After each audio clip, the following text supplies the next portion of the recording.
రాజాదిరాజ రాజమార్తాండ రాజ గంభీర శ్రీ శ్రీ శ్రీ వీర ప్రతాప మహారాజు గారు ఏం చేస్తున్నారు?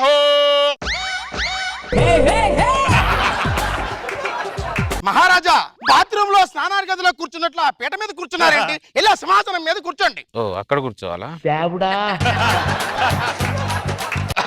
మహామంత్రి, ఎక్కడ నెగ్గాలో తెలిసిన వాడు రాజు కాదు, ఎక్కడ తగ్గాలో తెలిసిన వాడే నిజమైన రాజు. బాగానే తగ్గితే వెళ్ళి ఆ సింహాసనం మీద కూర్చోండి. అటులనే.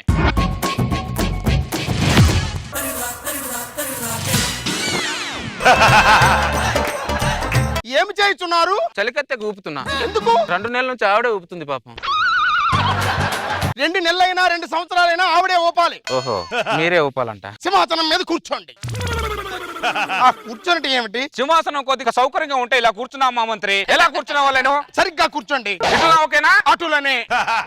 మహామంత్రి, ఆవిడెవరు? మా ఆవిడ ప్రభు. ఆవిడేంటి అలా ఉంది? కడుపుతో ఉంది ప్రభు. మహామంత్రి, మా చిన్నప్పటి నుంచి చూస్తున్నాను ఆడవాళ్ళకే కడుపు వస్తుంది, మగాళ్ళకి ఎందుకు రాదు? అలా రాదు ప్రభు.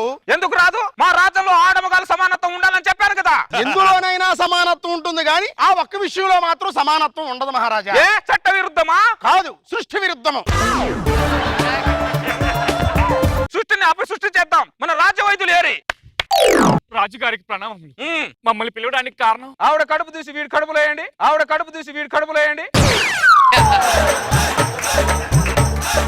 అది ఎలా సాధ్యమవుతుంది మహారాజా? ఎందుకు సాధ్యం కాదు? సాధ్యం కానప్పుడు మీరు వైద్య శాస్త్రం ఎందుకు చదివితిరి? మాకు సక్రమంగా ఉపయోగపడినప్పుడు మీరు మాకెందుకు? మిమ్మల్ని రాజ బహిష్కరణ చేస్తున్నాను. మహామంత్రి, మీరు నన్ను కాపాడాలి. మహారాజా, పిల్లలు అన్న తర్వాత ఆడవాళ్లే కనాలి. పిల్లల్లో ఆడవాళ్ళ కళ అని మేము చదివిన పాఠ్య పుస్తకాల్లో లేదే. మీరు పుస్తకముల దాకా ఎక్కడ వచ్చేతరి? పలకాబలపం దగ్గరే ఆగిపోతారు. పలకాబలపం దగ్గరే ఆగిపోతారు. 2 సంవత్సరాలు చదివితీమి కదా. చదివితిరి. మొదటి సంవత్సరం ఆతో మొదలు పెట్టితిరి, 2వ సంవత్సరం ఆతో ముగించితిరి. ఆలు చదువులు కాదా? ఆలు అక్షరాలు కాదా? 2 అక్షరాలను అవమానించినందుకు మహామంత్రిని రాజ బహిష్కరణ చేస్తున్నాను. మీరు ఇలా బహిష్కరించి రాజ్యంలో సగం మంది ప్రజలు ఖాళీ అయితిరి. ఆ ఖాళీ అయిన ప్రజలతో ఒక ఊరి ఏర్పడినది. ఆ ఊరు కాస్త రాజ్యమైనది. మీ నాన్నగారి పరిపాలనకి మీ పరిపాలనకి చాలా వ్యత్యాసం ఉన్నది. ఏమిటా వ్యత్యాసము? మీ నాన్నగారి పరిపాలనలో పై రాజ్యపు రాజులు గజగజా వణికేవారు. మీ పరిపాలనలో మన రాజ్యంలోని ప్రజలే గజగజా వణుకుతున్నారు. చలికాలం కాదా అలాగే వణుకుతారు. మహామంత్రి, మొన్న పక్క దేశపు రాజ్యంలో భోజనానికి వెళ్ళాం. ఆ రాజు సింహం తల బొమ్మని తల మీద నిమురుతున్నాడు. అలా మేము కూడా నిమరవాలి. తక్షణమే సింహం బొమ్మను తెప్పించదు. బొమ్మ నిమిరితే ఆ రాజుకు మాకు తేడా ఏమున్నది? మరి మాకు నిజమైన సింహం తలక కావాలి. మహారాజా, మీరు విన్నది నిజమే. తక్షణమే ప్రవేశపెట్టుము. వీటి చేష్టలు ఏమిటో అర్థం కావటం లేదు. మహామంత్రి, అంగట్లోకి వెళ్ళి బెల్లం తెమ్మన్నంత సులువుగా అడవికెళ్ళి సింహం ధర తెమ్మంటున్నాడు. ఇప్పుడు ఎలా? అంతే అంటారా? అంతే. వెళ్ళండి. సరే మహామంత్రి, ఇదిగోండి తీసుకొచ్చాను. ఆ నల్ల రంగును చూసి పంది తల అని వారు గమనించెదరు. వెళ్ళి రంగు వేసి రండి.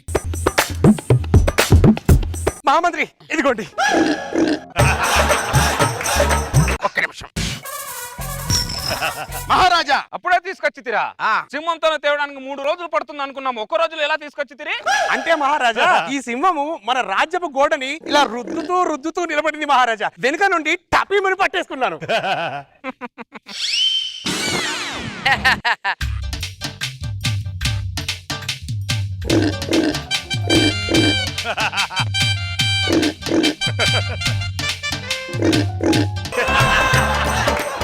మహామంత్రి, సింహం మూతేంటి ఇలా ఉన్నది?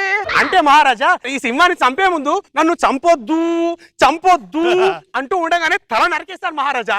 అందుకే దాని మూతి అన్నట్టుగా ఇలా ఉండిపోయింది మహారాజా. సింహం భయంతో పెట్టిన మూతి అన్నమాట.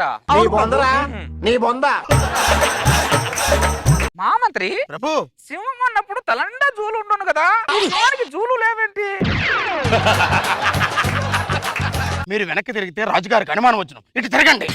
మహారాజా, దీనికి బట్టతల వచ్చినది. అట్లా ఎట్లా వచ్చును? నాకు ఎట్లా వచ్చినదో దీనికి అట్లనే వచ్చింది. అటు దీటొచ్చినదా ఎవరిని అడిగితే ఆ సింహాన్ని వేటాడింది మేమే అని చెప్పండి. ఈ సింహం తలని మేము నిమురుతుంటే మీకు ఎలా ఉంది? ఈ సన్నివేశం ఎవరో చూడకుండా ఉంటే బాగుండు అనిపిస్తుంది. ఎందుకు అలాగా? అంటే మీకు దిష్టి తగులుతుందని. ఈ సింహాన్ని తలని మా విశ్రాంతి గదిలో పెట్టించండి. అలాగే ప్రభు. భటుల్లారా, ప్రభు పులి మేక ఆడుకుందాం, చింతపిక్కలు తీసుకురండి. తక్షణమే తెస్తాను ప్రభు. చింతపిక్కలు ముందుగా ఎవరు వేయగలను ప్రభు? ఒక్క నిమిషం, అందరూ పంట వేసుకుందాం. అవును ప్రభు. నేనే గెలిచి నేనే వేస్తా. అవును ప్రభు. ఆడుము. ప్రభు, ఆ. మీ మేక చచ్చినది. అవునా? అవును ప్రభు. ఇప్పుడు చెప్పుము, ఎవరి మేక చచ్చినది? ప్రభు, నా మేకే చచ్చినది ప్రభు. రాజు ఏమి చేయొచ్చును? ఈ రాజుకి అసలు రాజు లక్షణం లేవు కదా. మహారాజా, మ్మ్. మిమ్మల్ని కలవటానికి తూర్పు దేశపు యువరాజు వస్తున్నాడు. రమ్మని చెప్పుము. చిత్తం ప్రభు. మహారాజా, మీరు భటులతో పులి మేక ఆడటానికి చాలించండి. మహారాజు వచ్చుచున్నాడు. మీరు వెళ్ళి సింహాసనం మీద కూర్చోండి. భటులారా, ఇది పక్కకు తీసుకెళ్ళండి. రాజు వెళ్ళిపోయిన తర్వాత అప్పుడు మనం పిక్కలతో చిన్న పులి ఆట ఆడుకుందాం.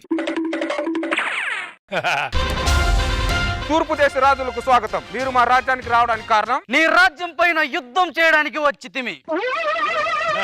వద్దబ్బా.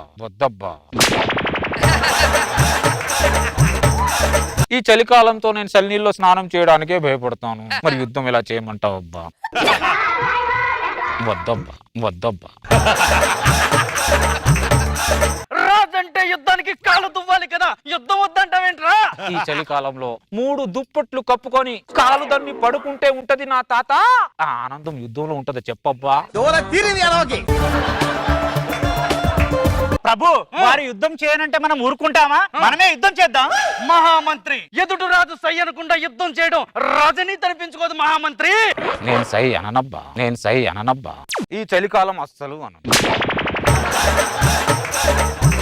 వద్దబ్బా. మనకి యుద్ధాలు ఎందుకబ్బా? వెళ్ళబ్బా. మహామంత్రి ప్రభు, పద వెళ్దాం. చిత్తం ప్రభు.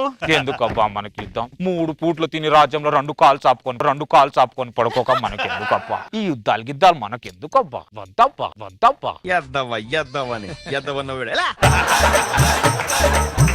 మహామంత్రి ప్రభు, వంట అయినదా? అయినది ప్రభు. పదండి తిందాం. వేడి పూలో నెయ్యి వేసుకొని తింటే నా తాత పరిపాలన ముఖ్యమా పప్పు ముఖ్యమా అడుగుతాను. పప్పే ముఖ్యం అంటాను. అలా ఉంటుంది నా తాత.